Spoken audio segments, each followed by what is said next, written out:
Hey, g'day, it's Prezzo. Thanks for dropping by. Today's video is all about powder coating in the home workshop. Now, I've done this before and there's a link up above if you want to go back and look at the previous video I did on powder coating.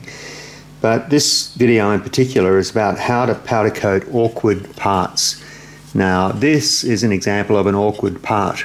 Now, this is a fabrication I've been working on to make some garden lighting for our pathway across from the garage to the house. And previously I'd used solar path lights and they were rubbish. They failed about 3 weeks into their life. And this attempt is to get something that might last at least 10 years. That's the goal.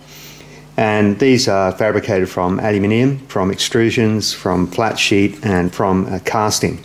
And these need to be protected from moisture in the outdoor environment. And the problem you have with moisture is that I've got two different grades of aluminium and stainless steel for this screw. And in the presence of moisture, you get a galvanic reaction which leads to corrosion.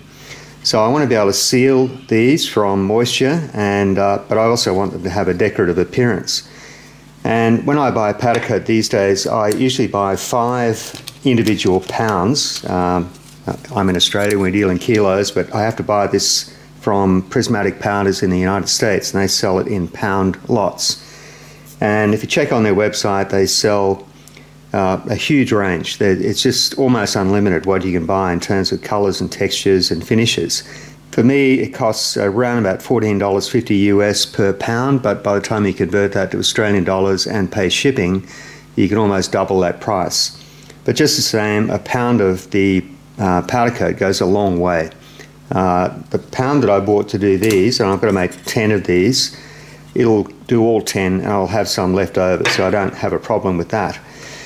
The great thing is, like I said, with the range of colours and finishes you can get, and here's just some of the colours that I have. So the first of these is a matte black, and you can buy these in different gloss levels. So there's satin, there's full gloss and the matte finish. There are these types of powders which are called a vein type powder, and they've got a sort of dimply finish which is really nice. There are translucent colours that you can see through, and you can see this has been done on galvanised steel, and this one's called buttered brass. If you did that a little bit thicker, it'd come out that sort of light brass colour. And you know, the range goes on and on and on. And I built up a range of colours over many years. If you're just getting started and you bought 5 colours, you know, you'd be pretty well set to do household or DIY type projects. But when I was looking to do these, the colour that I really wanted was the colour that you'd see on the Statue of Liberty. Now, that's clad in copper, and when that's exposed to the oxygen in the air and moisture, it gets a patina, which you'd best describe as sort of a greeny ivory colour. That's the way I can describe it. And that's what I was looking for with this project. And it's meant to look a bit Art Deco-ish, and I wanted to have that sort of aged appearance. And the other thing was I was travelling around Europe with my wife. We went to a place in Germany called Mannheim, and absolutely fell in love with the architecture there and the attention to detail they put into their streetscapes. And here's a few photos of some of the areas we saw in Mannheim, and in particular this beautiful water tower which they call the Wasserturm, and it's a fully functional water tower, or at least it used to be, but the amount of decoration they put into it is absolutely fantastic. But it's that colour that you see on the street furniture and also the roof of the water tower. That's what we were after for this project here. Now, I tried and failed to get that colour, and instead I came up with these 3 here. Now, these are the short lists. Now, this one has this beautiful textured finish on it, and it's the colour of sort of bronze or brass, or even like corroded steel that's been wire brushed and then clear coated with something. And that one's called Empire Copper Vein. Really like that. This is the other one that we were looking at, and it's more of a silvery black. It's also a vein type coating, but this is the one that I'm going to go with. Now, this is called Splatter Copper, and it's got this beautiful dark brown bronze colour, and it's got this wrinkly sort of texture on it, which is really, really nice. And when you see this in daylight, it sort of almost shimmers. So that's what I'm going with for this project. And what I'm going to take you through in this video is why it's difficult to do a project like this with these deep indentations in the front of this assembly here. That's going to be the problem with this particular piece of material. There are some other issues when you're doing powder coating at home, and generally it's about trying to find a way of hanging the part. Now this has got some convenient holes in it, but I'm not going to use those. I'm going to use a different technique. But the first step in this process is to get this material clean and to remove any surface oxide or any surface imperfections, and I'm going to do that in the sandblaster. So let's do that first. Let's get all of these into the sandblaster and get them all prepped.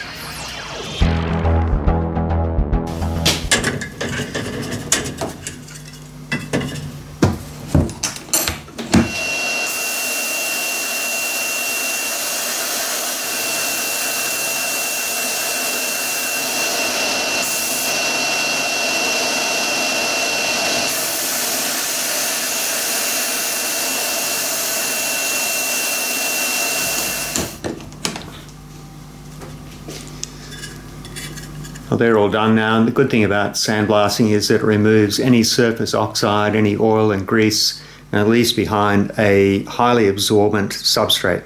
So if you were using a liquid paint now, you're going to get much better adhesion with that surface texture. Now I'm also going to do all of the screws that go through this bottom hole here. I'll show you those.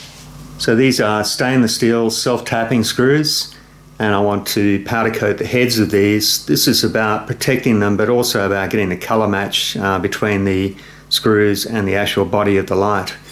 Now those screws will eventually go into this composite plastic base, and it's going to hold the peg that goes into the ground. Also it's got slots for the wire to go up through the lamp and back down the other side.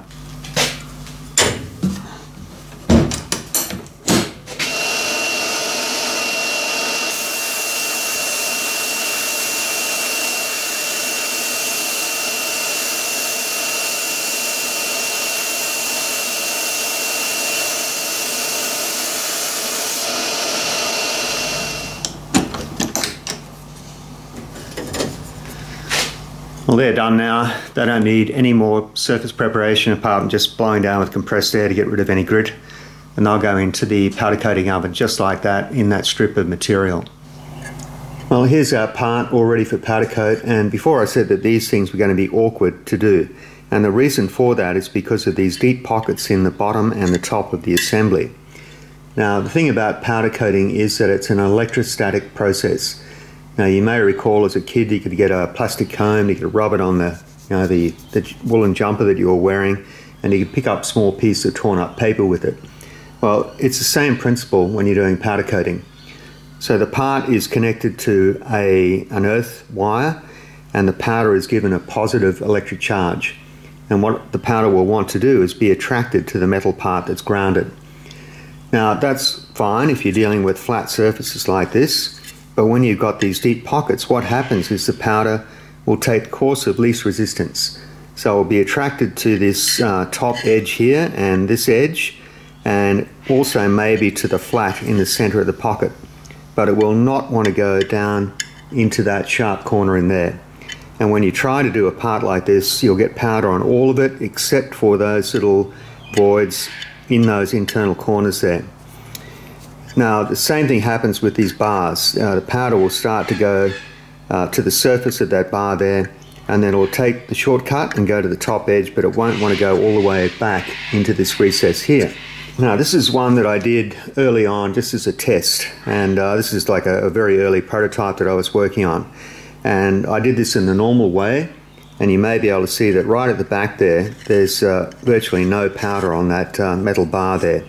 Now I tried as hard as I could. I tried all different settings and distances from the part, and I was having a lot of trouble getting the powder to go there. Now in a commercial powder coating unit, what they would do is they use a low voltage power supply. Now if you buy one of the Eastwood DIY powder coating units, you can buy one that has a dual voltage. And if you turn it to the lower voltage, you've got a better chance of getting the powder to go into that pocket. Now even then, it's difficult. So I realised that this was going to be an issue with these parts that I was doing. Now my solution is to do this by first of all heating the part up. Now if I get it up to powder coating temperature and then arrange it in the correct orientation, I can blow the powder so it rains down onto these surfaces here, and because the part is hot, the powder will stick much better than it would if we were just doing it using the normal electrostatic charge process.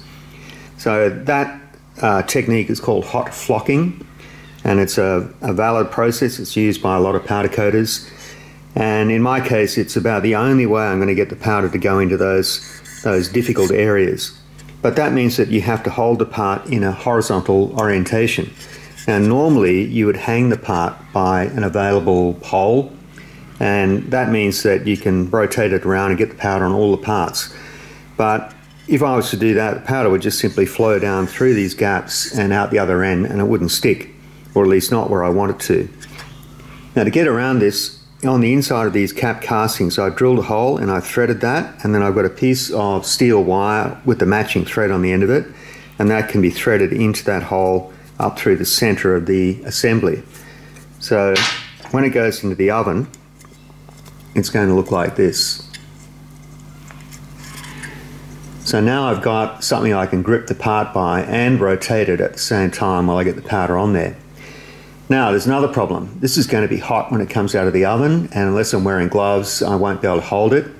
And the other thing is that I'm going to do this in two stages. So the first step is to get the powder on while it's hot without any electrostatic charge. And then the second stage is to actually put the charge into the part, or at least earth the part, and then try to get the powder to coat all of the other surfaces on the part. Now, once again, that's a bit of an issue, because if I was to hold this with bare hands and then activate the electrostatic charge, I'd get zapped, and I don't want to get zapped. So here's my solution.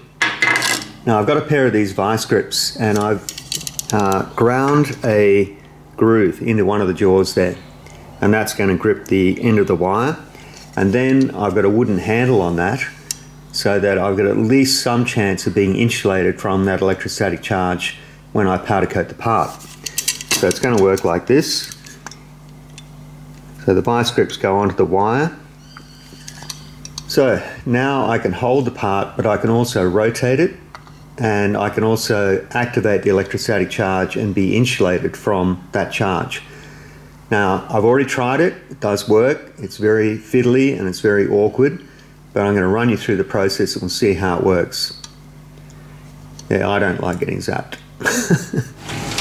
I've got these in the oven on a chipboard block there, and that way I can put 4 in at a time and they won't touch each other. Got the oven set to 220 degrees Celsius. The actual baking temperature for the powder is 200 degrees, but by the time these come out they don't have a lot of thermal mass, and I want to be able to get the powder onto these difficult areas before it cools off too much. I've got the oven set up in my wood shop really close to where I do the powder coating, because I've got to be quick. So I'm going to get one out, we'll put it in the vice grips and we'll get some powder on it.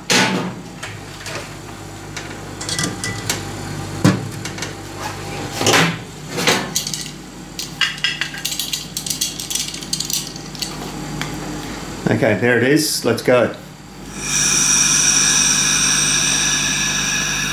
So you can see where I'm trying to get the powder first.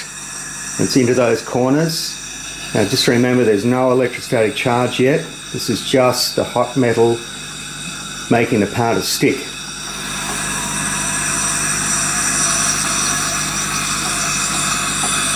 So I'm also trying to get it on the side of those bars there.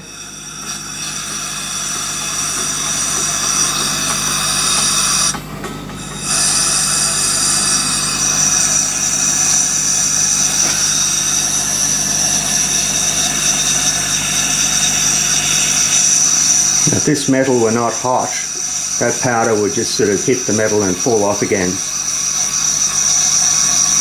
Oh, we've got pretty good coverage in those corners now, so I'm going to attach the electrostatic charge and we'll give it a bit more of a build up. But you can see there that we got pretty good coverage in those difficult areas. Now what you should be able to see here is I've got the earth wire attached to the vice grips. This is my switch that turns on the electrostatic charge, and I've got to hold all of this in one hand while I get the powder on the rest of the part. So it's not easy, but it's doable. So let's see if we can get this one done. Alright, so charge on. And what I like to do is just zap that a little bit. I don't know if you can see that, but it's going to put a bit of a spark into it. That seems to make the powder stick much better. I think it just gives it a really good negative charge. Somebody might be able to tell me whether that's true or not.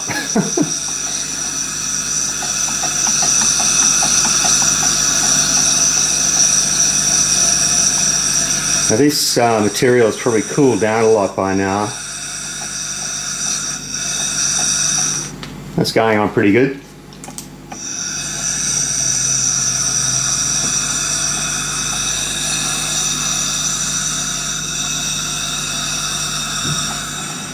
Well, there's that part done, and I've got pretty good coverage. It's a little bit thin up on top, but it's hard to hold that and get the powder on there at the same time, but I'll do that before I put this in the oven. The other really weird thing about this powder is it's got these bright coppery notes in it, and it's often looks like you've actually got no coverage on the aluminium, but it's actually the bright pink copper that shows up. This is the other really weird thing that happens. You get a build-up of powder right on the end of that charging wire, which I don't know what it is. It's just like this fluff that comes off, but it's really weird. And the bright pink copper is everywhere with this stuff. It gets all over your hands, anything it touches. It's really strange powder to use. I think it's actually got pure copper in it.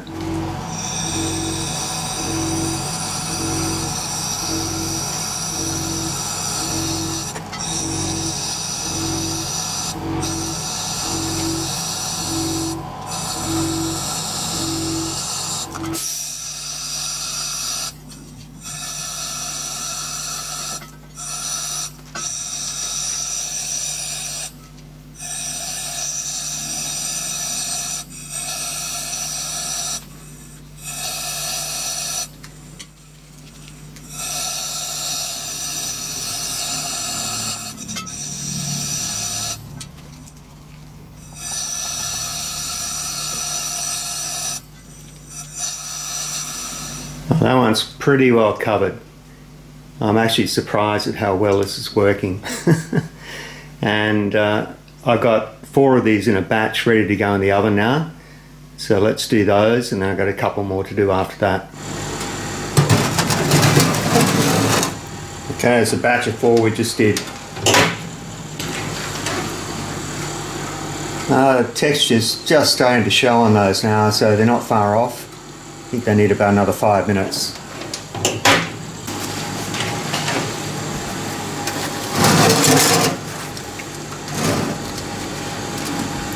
So there you go, baked to perfection. Well, after doing 10 of those, that's how much powder I've got left. Now I measured this out. There's 222 grams left in that container. 1 pound is 454 grams, so we've used just over half of what I had.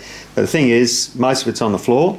Well, that's where most of it ends up, and it would be interesting to actually weigh how much powder's on the floor there. I'm thinking it's about half what actually went onto the job. Now all I do here is I just open the roller door and I blow that outside with a cordless blower. If you're worried about the environment, you can take that up with a vacuum cleaner and dispose of it that way. Interestingly, I spent about $15 on that powder. That's 15 Australian dollars. Now if I was to try to buy a good quality 2-pack industrial paint, which quite frankly wouldn't last as long as a Powdercoat, but if I could, it's going to cost me a lot more than $15. And the other thing is there's no chemicals to get rid of, there's no fumes that you're inhaling. If you know, with the dust, you can wear a simple face mask and that will protect you.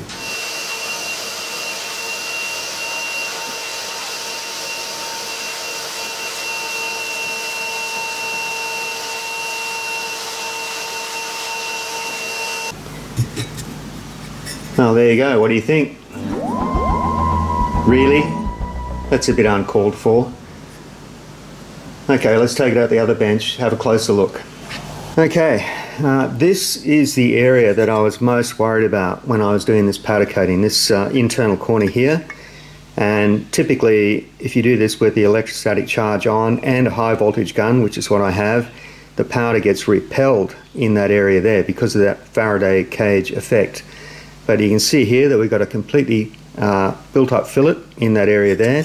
The same thing has happened around underneath the cap here. So if we look all the way around, we've got a beautiful fillet of fused powder all the way around. So I doubt that that's ever going to leak, this area up here. Now, some moisture may get in between the glass and this housing here, but it should drain down vertically and drain out the bottom of the assembly. We've also got a full coverage of powder on these bars here, and they were a bit of a problem when I did the prototype. And it's even gone inside. So I think we've got almost 100% coverage on that part, and that's not easy. Now I should add that I've only got a little brain and I couldn't figure out a way of doing this on my own, and one of my viewers had suggested that method in an earlier video. So that was the technique where we turn off the electrostatic charge, we get the part hot, and then we allow the powder to just fall down under gravity and land on those parts and then fuse and stick. And it's worked a treat. I'm blown away with how well that's gone, really. I was expecting all sorts of trouble. So yeah, totally happy. I'm sorry I can't remember the name of the person that gave me that idea, but it was a good one, and I'm going to keep it for later. Anyway, let's get one of these together now and see how it all works. Okay, so here are all the parts ready to go together. So we have our powder coated fabrication. The bulb that I'm using today is one that's made by Philips. It's a 12 volt AC LED outdoor bulb, and the connector that I'm using, you can buy these on eBay. That's an MR16 connector, and the bulbs, if you get the appropriate one, just plug straight in like that. Now these are made of ceramic. They've got a nice sort of durable wire attached to that with good insulation. And if you buy the halogen bulbs, they also plug in. They've got the same pin configuration on the end there, and it saves you having to do any soldering. And if you do need to change out a bulb, you just take the old one out, put the new one in. Now when I first started doing this, I was soldering copper wire onto the pins, and that sort of works, but I'm pretty sure the pins that they use on these bulbs are tungsten, and it's very, very hard to soft solder to tungsten. You run the risk of damaging something inside because you need a lot of heat. So with these little MR16 connectors, it makes it very, very simple. So we've got our terminal block, we've got our stake assembly with the bottom cap on that, and we've got our glass. So let's put one together. So our CNC machined Eco Deck base goes on the top of the peg. Then our terminal block screws into the top of the peg and holds everything together. So these screws are stainless steel. So remember, I've chosen all the materials so that they will be as durable as possible. So that's a complete base assembly. Now you could leave that grey colour, but I think it would look better if it was black, the same as the stake. So I'm going to use some Black Japan stain. This is a Feast Watson product, and trust me, it stains anything it comes into contact with, even this Eco Deck. And these are called a proof tint stain, and they're normally used for woodworking. And I just use it straight out of the container. But if you're using it on wood, you can dilute this with some sort of a solvent. I'm just going to take the excess off so I don't get it on my hands.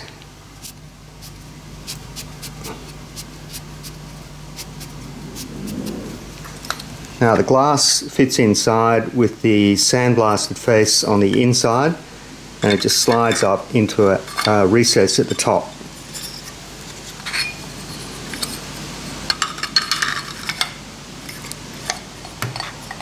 Now I'll put the bulb in later. We're going to do that when it's actually been wired up in the garden. So there's the full assembly so far. So here are the screws that we've already powder coated.